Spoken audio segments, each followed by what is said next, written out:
Hey there, it's your boy Foxy, back for more relationship stories. Am I wrong for telling my husband he knew what he was signing up for before he married me?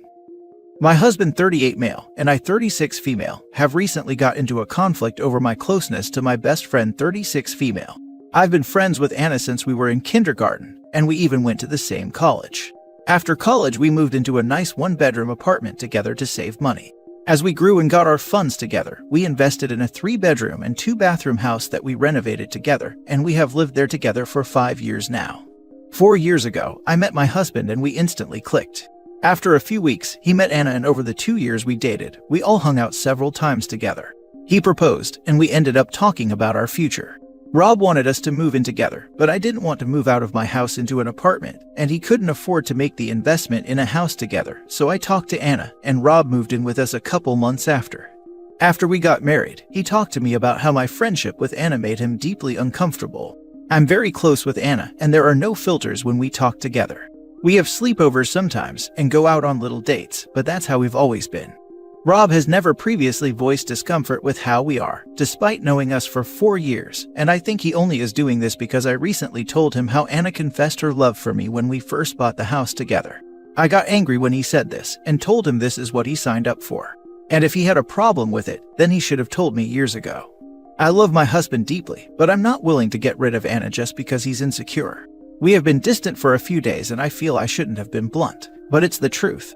I don't know what to say, and I'm starting to feel bad. I think I might be the a-hole due to how he's reacting. Now for the top comments. Are you leading 2 people on? I was totally on board with not the a-hole, but then I got to the part where she said, Anna confessed her love to me, and I was flabbergasted. My best friend and I have been together since we were 2. We love each other. But we don't live together, we aren't in love with each other, we're not intimately attracted to one another. OP's relationship sounds a lot like how my life could have played out, going to college and living with my bestie if I hadn't met my spouse so young. My spouse was jealous of our relationship in the beginning because she is basically my sister, but that lasted a year or 2, and now the 2 of them are fine with each other. This situation is crazy. She's living with 2 people who are in love with her, and she's married one of them. You're the idiot. Why did you marry Anna? You have a deep commitment with her, but honestly, marrying your now husband was kind of a low blow. You're not giving either of them the full relationship with you that they both desire, and that is just insanely selfish. Pick one. I was afraid. My family is Jamaican, and I knew I would instantly get disowned. I do love her, but I never viewed a gay marriage as anything possible for us. I sat her down to have that talk after the confession to explain all of this, and the conclusion we basically came to was that if we couldn't have each other, we could at least stay by each other's side. When I met my husband, he was everything I ever wanted in a man. I'm in love with Rob, and I can't imagine divorcing him, but I can't just throw away Anna. I can tell Anna has moved on and has even gotten into a few serious relationships that didn't work out, but she's over me.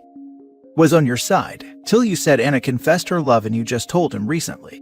He did not have all the information going into the marriage. You waited till after you were married to give him this information. It changes the dynamic entirely. You're wrong. Of course he's insecure. You've been living with someone who loves you for 5 years and just told him about it. He did not know what he was signing up for. I don't even feel bad for Anna anymore. According to OP's comments, they are soulmates. And had OP's family not been homophobic, they may have ended up married. Anna and OP both are screwing this man over. Right. OP claims her husband knew what he signed up for, but then trickled in information as she saw fit. Pure bait and switch. OP, you're the idiot. Next story. Am I wrong for telling my girlfriend she needs to buy her own airplane ticket?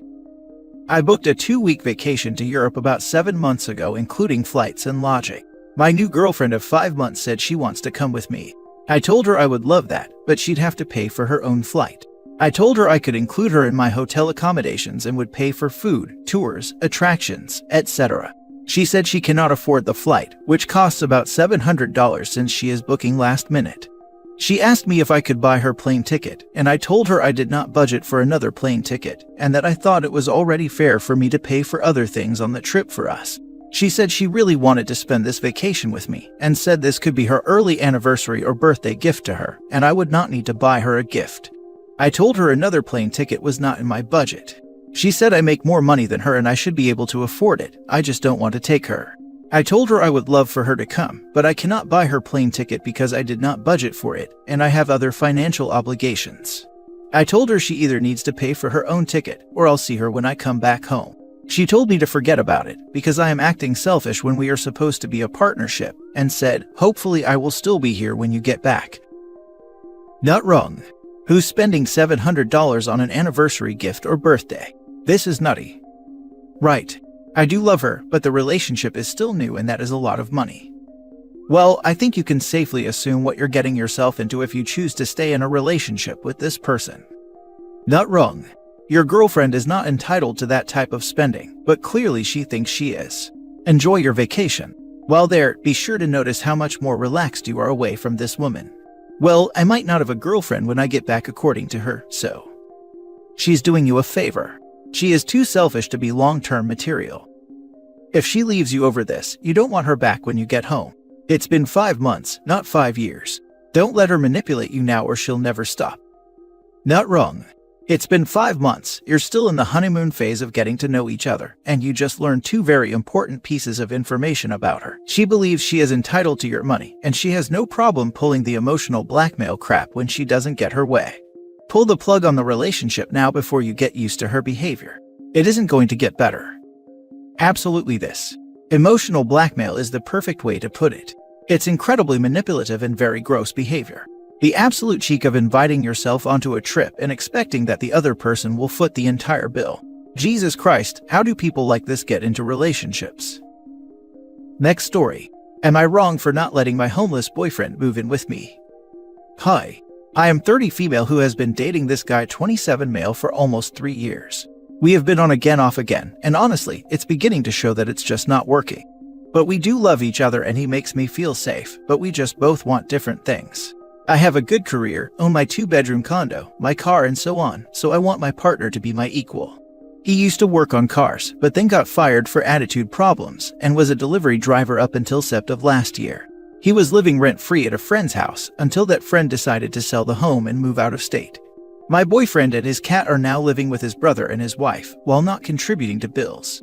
Now my boyfriend is mad that I won't let him move in, but he can't contribute to the bills, and he doesn't like to clean and complains about it when I ask him to help me. He says, well, if you don't want me at my lowest, then you don't deserve me at my peak. He has no education, trade skills, or anything, and just keeps saying he is going to join the military, but he keeps getting rejected. He knows I love his cat, and is now threatening to get rid of the cat if I don't let him move in. I've told him so many times that I believe in him, but I refuse to allow him to sit around my home, eat my food, and do nothing. And before anyone asks why I don't just adopt the cat and leave the man, I can't take his cat because I currently have 3 of my own, and his has feline leukemia, which is a serious condition and is contagious to other felines. Am I the a-hole for telling him no? Now for the comments. Plot twist. This is his peak. Not wrong, and protect yourself. From this description, I reckon he peaked when he was a high school freshman. I am not one to assume he completed high school. You're the idiot for not breaking up with him already. Stop dragging it on. You might be right. Honestly, I'm not sure how it got this far. I am right. This entire post is you complaining about how much disdain you have for him. I don't know how it isn't more obvious. I don't have disdain, but I am extremely frustrated and disappointed in myself for letting it drag out. Don't beat yourself up, OP. You got together with him when you were in your mid-late 20s, now you're 30 and he hasn't grown the same way you have. Sometimes it's easy to just let things continue on as they are even if they aren't great, until something big happens and it wakes you up and you think, oh my god, what have I been doing? This is that moment for you. Not wrong, but you're cutting it close, at least to yourself. Good job not letting him move in, but he's almost 30 and still couch surfing. Do you honestly see a future where you're not as bang made? In the beginning it wasn't like this, he had his own place and a decent job. Then he started smoking weed more for his stress, which made him lazy. Honestly, I don't mind if someone smokes, just do it responsibly. I've seen him stand on his own 2 feet before, I just didn't think it'd be the last time. OP, I've been in your situation. It will not get better, it will just keep getting worse. Nothing you try to help him up will work. Get out before you waste any more time on this guy. You may have started out close to equals, but your trajectories are opposites. Your career and hard work will have you steadily climbing higher, while he keeps sinking lower. I'm speaking from experience. I wasted twice as many years as you on the same dude, and trust me, you don't want to know what's waiting for you at the lowest point. Best thing I've ever done in my life is get out and keep working on myself. I eventually met my true equal when I was happily single and enjoying my freedom. And we lived happily ever after, now 15 years together, married, own our house and love our pets. My ex was only dragging me down. He predictably never went anywhere with his life, and I can't imagine my own life without my true soulmate who is making us dinner as we speak. Please get out. It seems scary, but you can do this. And you're lucky that you don't live together and can make an easy clean break. Last story. Am I wrong for trying to stop a vacation my ex is planning with the kids? Every year my ex takes our 3 kids on vacation. Usually it's to Colorado where her mom has a vacation home. Every few years they go somewhere else. I called my youngest last night and she put me on speakerphone like she usually does. I overheard my ex saying that this year they were not going to Colorado and needed to decide where to go. She didn't know I could overhear her, and I don't think she even knew I was on the phone. So her and the kids were just yelling back and forth at each other ideas of where to go. My oldest then said, "Can we get 2 hotel rooms this year? We are getting too big to share." So X yells back, "Yeah, there are 5 of us. It's not like we fit in one room. Plus, we are going to have to rent a van or a bigger car." This yelling back and forth is normal for them. Instead of sitting down and having a normal discussion, everyone just talks as loud as possible across the house. I asked the youngest, who is going with them since there is just the ex and 3 kids. She says, "Josh, ex's fiance. Who else would be going?" I just say okay and continue to talk to my daughter. She refuses to let me meet this man and said that when I decide to be a real father and are part of the kid's life I can meet him. Until then, nope. They also don't live together as my ex's house is too small and are waiting until she moves into a new house later this year. I have not seen the kids in person except 3 times in the past 4 years because I can't drive and I am disabled. I still have 50-50 legal custody and am supposed to have them 2 overnights a week. She makes all the decisions and basically leaves me out of everything. I call my ex later and tell her that I don't agree that her fiancé should be going on vacation with the kids and that I find it inappropriate. She again tells me when I can step up and be a real parent and see the kids, be a real part of their lives other than a phone call to play Fortnite and pay child support, then I can have an opinion. Until then, I don't get a say. I told her that I would be seeing her in court if she didn't agree not to take him with them. She just laughed and hung up. I then called the kids and told them that I didn't want them to go on vacation with mom's boyfriend. They all said he went last year to Colorado and he's a nice guy. My 16-year-old son just told me, "Sorry you suck so much that you can't find anyone." I am contacting an attorney today to see about stopping her from taking the fiancé with them and possibly stopping him from living with them until they are at least married. This is an expense I really cannot afford, but we'll have to find a way. She, on the other hand, has an attorney paid for by her brother. I have run this by a few friends and they all say I am the idiot because I don't deal with the kids in their day-to-day life, and whoever this dude is part of their day-to-day life, and the kids say he's a good guy. My family, on the other hand, thinks that I am doing the right thing, as I should have a say in my kid's life. You're the idiot. You have to get your priorities straight, man.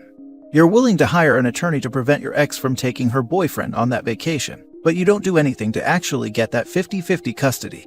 Sure, you've got it on paper, but not in reality. You've seen your own children only 3 times in the last 4 years. That's insane. You need to step up as their father because you're not doing a great job right now. I understand that things are harder because of you being disabled and unable to drive. But there's public transport. Hell, maybe you could even get an attorney to make it so that your ex has to drop the kids off at your place and then pick him back up when they go to her place again. Your priority should be your children, not your ex's boyfriend, who has clearly been in the picture for a while now. Please, for your children's sake, do better. Edit to add. Just read in the comments that you only live 5 miles away from them. The fact that even though you live so nearby you have only seen your children 3 times during the last 4 years is absolutely insane, makes me agree with your ex even more. And then you dare complain that she's bringing her boyfriend of at least a year to this trip. You need to get your priorities straight or you're just gonna lose your kids. You're absolutely failing them with the way you're doing things now. And OP confirmed in comments that he does not pay child support, making him the biggest a-hole of them all. I'm also really unsure about the child support comment. Can't tell if he's saying that she said she won't let him have an opinion until he starts visiting his kids and pays child support, or if he's saying the only involvement he has with his kids is child support and occasional phone calls about gaming. Either way, you're the idiot. Absent fathers don't get to dictate how the children's mother lives her life. And clearly her fiancé is more of a dad to those kids than Opus is. This is the best or worst part. He doesn't pay child support, but he's ready to hire a lawyer to make his kids' lives more complicated. Metal father.